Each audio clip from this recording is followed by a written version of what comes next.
নমস্কার, আমি কুনাল। সম্প্রতি একটা নিউজ নরেন্দ্র মোদীকে নিয়ে খুবই ভাইরাল হয়েছে। আহ, তাতে তার প্রতি কিছু অ্যালিগেশনস আসছে। যেমন মধু পূর্ণিমা কিশোর নামক এক সাংবাদিক একটি টুইট করে জানিয়েছেন তিনি বিজেপির প্রাক্তন মন্ত্রী এবং আহ, প্রবীণ নেতা সুব্রমণিয়ান স্বামীর একটি মন্তব্য, ভিডিও ক্লিপ, সেটিকে রিটুইট করে কিছু লিখেছেন এবং তিনি নরেন্দ্র মোদী সম্বন্ধে বলছেন কিছু নারী যারা পরবর্তীকালে এমপি হয়েছিল এবং মন্ত্রী হয়েছিল, তাদের নরেন্দ্র মোদীর সাথে ঘনিষ্ঠ সম্পর্ক ছিল, মানে ঘনিষ্ঠ সম্পর্ক করতে হয়েছিল পরবর্তীকালে সাংসদ এবং মন্ত্রী হওয়ার জন্য। এবং তারপরে তিনি বলছেন 2014 সালে তিনি যখন আমেরিকা গিয়েছিলেন লেকচার্স দেওয়ার জন্য, সেখানে মোদির এই আইয়াসি, তিনি আইয়াসি শব্দটি ব্যবহার করেছেন, মোদির এই ভোগবিলাসিতার এই খবর চারিদিকে ঘুরে বেড়াচ্ছিল। তারপরে তিনি এও বলেছেন যে স্মৃতি ইরানি, যিনি আমাদের এডুকেশন মিনিস্টার ছিলেন, তিনি 12 পাস, মানে উচ্চ মাধ্যমিক পাস, তো তাকে এডুকেশন মিনিস্টার করে দেওয়া হয়েছিল, যেটা এই দাবিটাকে, এই যে মোদির সাথে ঘনিষ্ঠতার কারণে কিছু নারী এমপি এবং মিনিস্টার হয়েছিল, এই দাবিটাকে আরও জোরালো করে দিচ্ছে স্মৃতি ইরানির এই ঘটনাটি, যে একজন উচ্চ মাধ্যমিক পাস ব্যক্তি কীভাবে এডুকেশন মিনিস্টার হয়ে গেল। তো আমরা বিজেপির প্রাক্তন নেতা সুব্রমণিয়ান স্বামী কি বলেছেন একটু শুনে নেব। जब एप्स्टीन फाइल में भारत के लोगों के नाम आने लगे तो बड़ा हम दुखी हुआ। मुझे लगा था कि वी आर नॉट लाइक, जैसे कैनिबलिज्म है वहां पे कैनिबलिज्म, बच्चों को खा रहे हैं, छोटे बच्चे 3-3 साल की बच्चियों को के साथ सेक्स कर रहे हैं। तो मुझे बड़ा आश्चर्य हुआ जब भारत के लोगों के नाम आने चाहिए, लेकिन इनके नाम आने की जरूरत क्या थी? देखो, ये एक बीमारी है, कुछ भी कहें, बीमारी है। तो जाते हैं।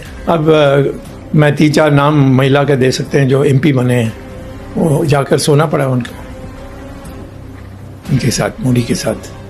एक मिनिस्टर बने सोकर, नहीं तो नहीं, सोए तो नहीं होंगे ना। मैं शिष्टाचार में सही बात है।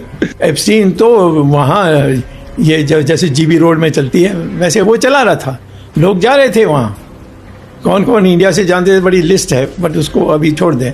पहले बड़ा आदमी को पकड़ो। আপনারা শুনলেন সুব্রমণিয়ান স্বামীর বক্তব্য। এবার আমি এই সমস্ত জিনিস একটু রিসার্চ করতে গিয়ে আরও কয়েকটা জিনিস আমার সামনে এলো। একটা রিপোর্ট গুগল থেকে আমি পেলাম। তারা বলছে 2009 সালে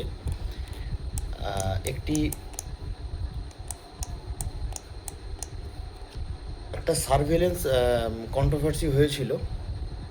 সেটাতে ঘটনাটা ঘটেছিল, একটি ওম্যান আর্কিটেক্টকে গুজরাট পুলিশ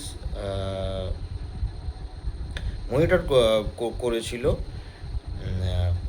তাদের কোনো উচ্চপদস্থ লিডারের অর্ডারে। তো সমস্ত পদক্ষেপ ওই মহিলা, তার উপর কড়াভাবে নজরদারি করা হয়েছিল 2009 সালে। এই ঘটনা ঘটনাটাকে বলা হয়ে থাকে দ্য স্নুপগেট স্ক্যান্ডেল, এবং এটি প্রধানমন্ত্রী নরেন্দ্র মোদীর উপর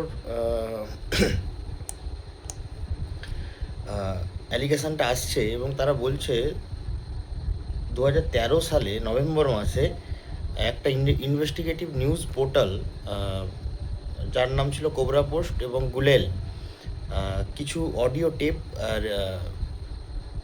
রিলিজ করেছিল।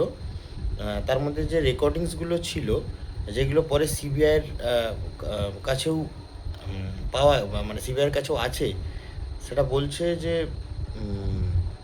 তখনকার যে গুজরাটের হোম মিনিস্টার ছিলেন অমিত শাহ, তিনি কোনো এক সিনিয়র পুলিশ অফিসারকে অর্ডার দিয়েছিলেন, প্রদীপ শর্মা, যিনি সাসপেন্ডেড আইএএস কর্তা, সে প্রদীপ শর্মা এবং ওই ভদ্রমহিলা তার উপর নজরদারি চালানোর জন্য।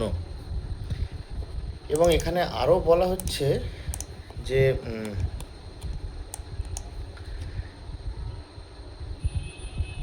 যে 2009 সালে একটি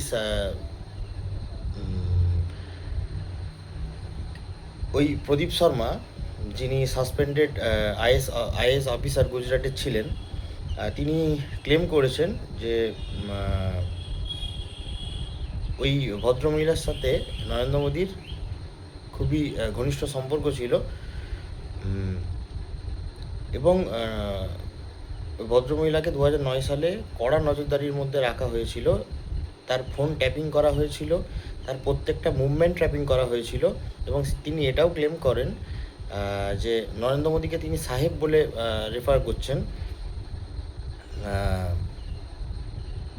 এবং তিনি বলছেন এই ঘটনাটি 1885 সালের দি ইন্ডিয়ান টেলিগ্রাফ অ্যাক্ট 1885 সালের এই ধারাটিকে ভায়োলেট করেছে, এবং তিনি সুপ্রিম কোর্টে গিয়ে সমস্ত কিছু বলেন, এবং ফোন ট্যাপিংয়ের ব্যাপার এই সমস্ত কিছু তিনি সুপ্রিম কোর্টের কাছে গিয়ে সমস্ত কিছু খুলে বলেন। এবার দেখুন, এই সমস্ত জিনিস বহু লোকের নামে বহু ভুয়ো তথ্যও ছড়ানো হয়ে থাকে। এগুলোর উপর আমার বিশ্বাস নেই যতক্ষণ না প্রমাণিত হচ্ছে, কিন্তু বিশ্বাস আমার নরেন্দ্র মোদীর ওপরেও নেই। সুতরাং যারা মোদীকে ভগবান হিসেবে মেনে থাকেন, যারা মোদীকে নিয়ে একটু বেশি অতিরঞ্জিতভাবে জিনিসপত্র বলে থাকেন, বা তাকে যেভাবে মাথায় তুলে রাখেন, তারাও একটু রিসার্চ করুন, তারাও দেখুন, তারাও সত্য জানুন। শুধুমাত্র ক্ষমতার জন্য কীভাবে খবরগুলোকে দাবিয়ে রাখা হয়, কীভাবে হাইকোর্ট সুপ্রিম কোর্টের মতো জায়গাতে নিজেদের ক্ষমতা ফলিয়ে কেসগুলোকে ধামাচাপা দেওয়া হয়, আপনারাও দেখুন, জানুন এবং বিচার করুন।